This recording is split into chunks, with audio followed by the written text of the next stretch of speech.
Halo Sobat H2, salam sehat, sukses, dan happy. Kali ini saya Stephanie Margaret sebagai Brand Ambassador Howard Hermes Consulting akan menemani Sobat sekalian di channel Indonesia Business Recovery Forum selama kurang lebih 20 menit ke depan. Seperti yang kita tahu, sejak pandemi COVID dimulai pada tahun 2020 di Indonesia, banyak sekali bisnis yang mulai bangkrut dan di PHK karyawannya. Salah satu penyebab tentunya karena penurunan secara drastis penjualan mereka. Salah satu akibatnya adalah tersumbatnya cash flow suatu perusahaan dikarenakan pemasukan yang semakin menipis, sehingga perusahaan juga perlu menyeimbangkan pengeluaran. Bagaimana dalam kondisi seperti ini ketika perusahaan sudah masuk dalam ruang ICU dan membutuhkan pertolongan dalam memperbaiki cash flow-nya? Nah, di episode ini kita akan membahas tentang no cash flow, no life dengan narasumber yang tentunya sudah ahli, yaitu Bapak Beni Cuaca, Business Recovery Expert. Yuk, langsung aja kita panggil pakarnya. Halo Pak Beni, apa kabar? Halo Stefani, sahabat X2 semuanya, kabar baik, sehat selalu. Puji Tuhan Pak. Pak, untuk dari judul No Cash Flow No Life ini sendiri, maksudnya bagaimana ya Pak Beni? Yes, no cash flow, no life ya. Jadi Sobat X2, Stefani, kalau kita menganalogikan dalam kondisi tubuh kita sebagai manusia ya, jadi cash flow itu adalah darah ya. Jadi kalau dalam tubuh kita sebagai manusia normal, harusnya darah ini cukup dan bisa berputar ke seluruh tubuh dengan baik ya, tanpa mengalami penyumbatan-penyumbatan. Nah, kalau seandainya darah dalam tubuh kita ini mengalami kekurangan atau minus bahkan ya, nah inilah baru muncul yang namanya beberapa penyakit yang pasti membuat tubuh kita ini menjadi tidak sehat. Bahkan jika kondisi ini dibiarkan berlarut-larut, maka akan bisa membuat kita ini masuk ke dalam rumah sakit ya, atau bahkan ke ICU. Nah, darah dalam suatu perusahaan ini adalah disebut dengan nama cash flow, Stefani, Sobat X2. Jika dalam suatu perusahaan tadi ini mengalami gangguan ya, atau bahkan minus, atau bahkan terjadi penyumbatan gitu loh, pasti Stefani, 100% itu pasti valid, Sobat X2. Seluruh kinerja kinerja organisasi pasti akan menurun. Nah, jika kita biarkan itu terus menurun dan berlarut tanpa kita segera melakukan improve, inilah yang akan menyebabkan perusahaan tadi cenderung kolaps. Nah, sehingga kalau kolaps ini terus tidak segera ditangani lagi, berakibat fatal, Stefani, Sobat X2. Perusahaan kita bisa meninggal dunia gitu loh. Nah, inilah yang Pak Beni maksud dengan no cash flow, no life gitu loh. Itu ya, Stefani ya, Sobat X2 ya. Baik Pak, lantas bedanya cash flow dengan cash budgeting ini apa Pak? Oh, mantap pertanyaan Stefani ya. Apa sih beda cash flow sama cash budgeting ya? Jadi terkadang Stefani, orang sering mensalahartikan ya, atau menyamakan bahwa cash flow itu adalah cash budgeting gitu loh. Nah, jadi saya meluruskan di sini Sahabat X2 ya. Pemahaman ini penting dulu karena ini kita mulai dari sisi mindset kita dulu. Pokoknya gini Stefani, Sahabat X2. Gara-gara ya cash flow kita bermasalah, gara-gara cash flow kita itu minus atau tersumbat, maka kita harus melakukan yang namanya cash budgeting. Nah, bagaimana Pak Beni jika cash flow kita itu tidak tersumbat atau lancar ya? Maka cash budgeting ini bisa kita tiadakan ya. Karena cash flow itu ngalir sesuai TOP, kita bisa bayar cash in, cash out gitu ya, dan segala macam tadi. Nah, tapi gara-gara cash flow ini minus, terpaksa muncul cash budgeting di mana kita menyesuaikan antara cash out dengan cash in. Saat ini cash in kita belum masuk nih Pak Beni. Nah, mungkin pembayaran mana sih yang kita bisa pending, yang bisa kita mundurkan untuk kita bayarnya gitu loh. Nah, ini dua hal yang saling berbeda tapi saling memiliki korelasi ya. Jadi gara-gara cash flow minus sehingga perusahaan butuh yang namanya cash budgeting tadi gitu loh. Gitu Stefani.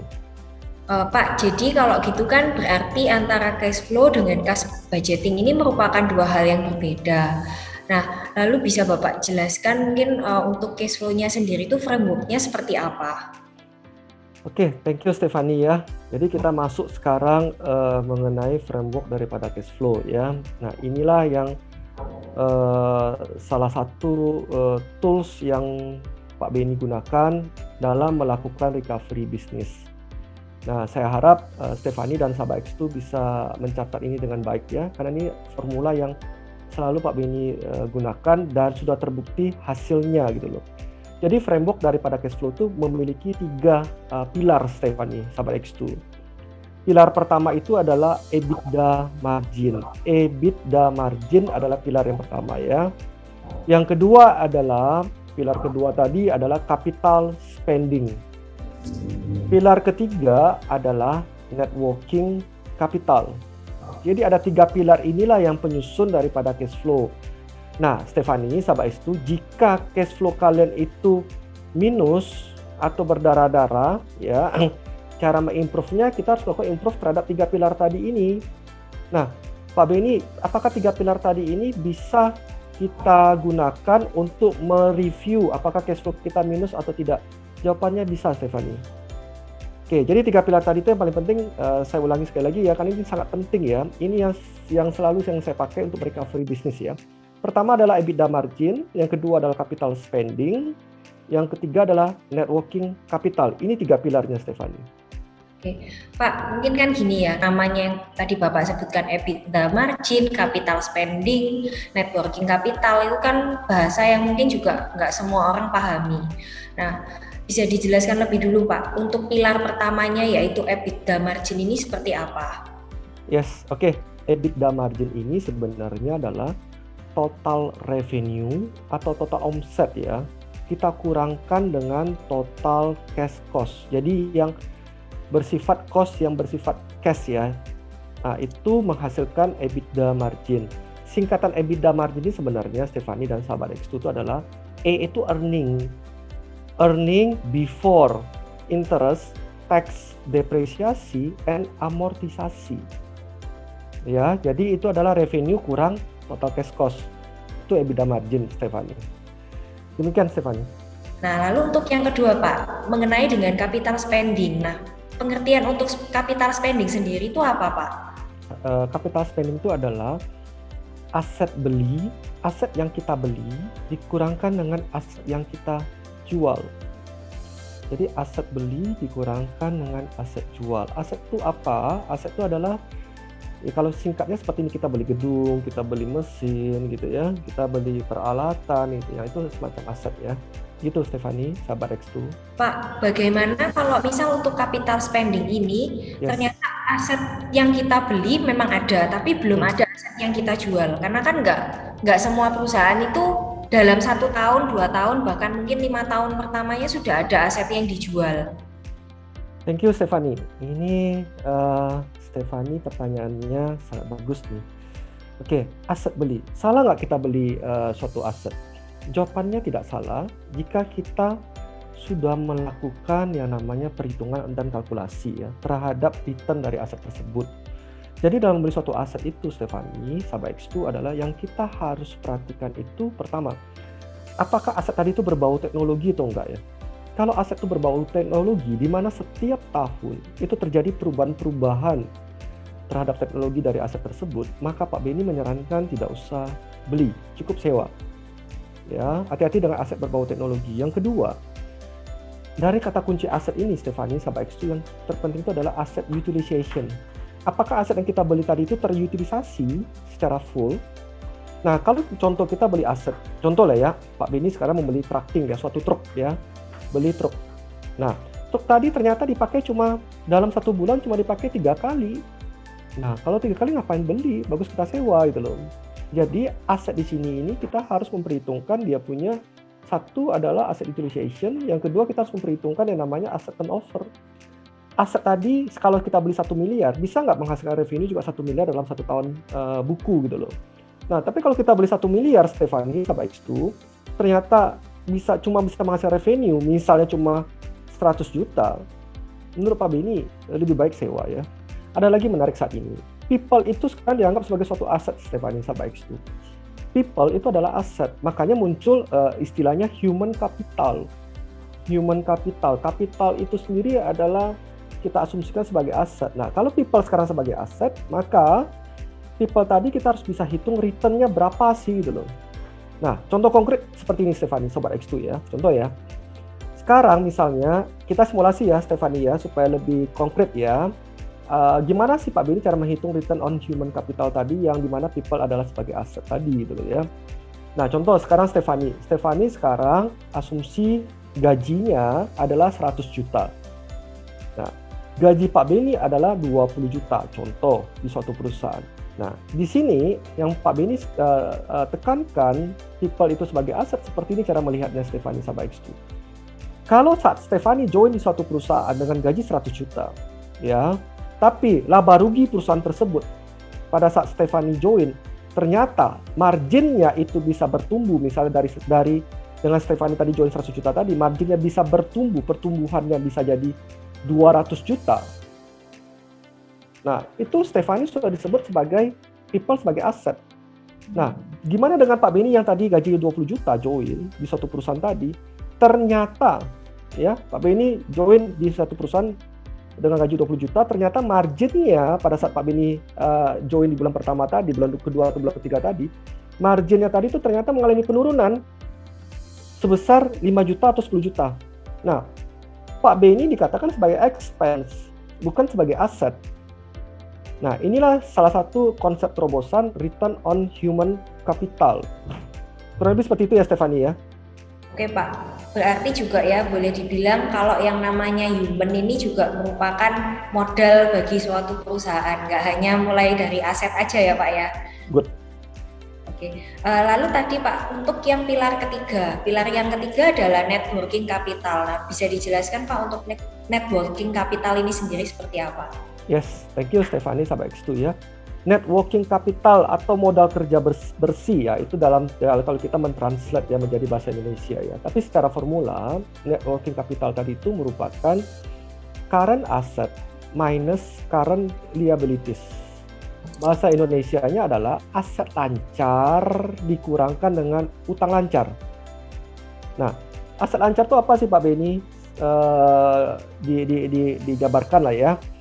Oke, aset lancar itu adalah kita bicara yang simpel dulu ya, Stefani sama X2 ya. Aset lancar itu adalah kas piutang inventory. Nah, utang lancar itu adalah utang yang jatuh temponya itu dalam waktu dekat ya, bisa jadi mungkin 3 bulan gitu ya, atau 1-3 bulan itu kita sebut dengan nama utang lancar. Nah, yang menjadi poin penentu di sini Stefani, Sobat X2 adalah di sini Pak Beni sedikit mengkritisi dalam hal seperti ini loh. Ada dalam suatu ratio ya, dalam financial ratio Stefani Sobat X2 yang mengatakan current ratio lah ya. Current ratio itu adalah current asset per current liabilities. Di mana financial ratio tadi, current ratio tadi itu dikatakan bagus, sehat suatu perusahaan jika indeks current ratio tadi itu lebih besar dari 1. Dengan arti kata lain, piutang tadi, kas piutang inventory tadi itu lebih besar daripada utang lancar, itu dikatakan bagus karena lebih besar daripada 1. Nah, Pak Beni sedikit meluruskan ya pemahaman ini, kekeliruan ini ya secara textbook yang kita pelajari selama ini gitu ya. Kas piutang inventory tadi itu yang harus saat ini terjadi ya di kondisi recovery ini adalah kas piutang inventory tadi itu harus di bawah daripada utang lancar secara nilai rupiahnya. Loh, kenapa Pak Beni? Begini ya Stefani ya, Sobat X2 ya. Kenapa itu harus dibawa itu ya? Kita ambil contoh seperti ini Stefani. Ya, simulasi lebih konkretnya lagi seperti ini ya. Misalnya Stefani membuka restoran Padang ya. Nah, di restoran Padang tadi Stefani ya, yang terjadi adalah pada saat saya belanja di restorannya Stefani, di tempatnya Stefani jualan ini, restoran Padang, saya akan membeli nasi bungkus tadi dengan tunai ya. Kita bicara yang bersifat umum ya, kita nggak bicara yang in cash, yang ada yang bisa utang lah, bisa apa. Kita bicara yang general dulu. Nah, saya membayar tunai ke Stefani, pelanggan membayar tunai ke Stefani pada saat Stefani membuka restoran Padang tadi. Nah, otomatis pada saat customer membayar tunai ke Stefani, apa yang terjadi? Adakah piutang di sana Stefani? Jawabannya tidak ada piutang. Benar ya Stefani? Sampai X2 ya. Karena semuanya kita bayar dengan tunai nih, piutang nggak ada. Nah, tapi Stefani membayar dengan supplier, bayar dengan tukang tahu ya, tukang jual ayam, tukang jual tempe, itu ya, tukang jual sayur. Nah, berkemungkinan kan minta tenggang waktu ya, mungkin 1 minggu gitu ya, atau 2 minggu. Nah, utang kan pasti muncul ya.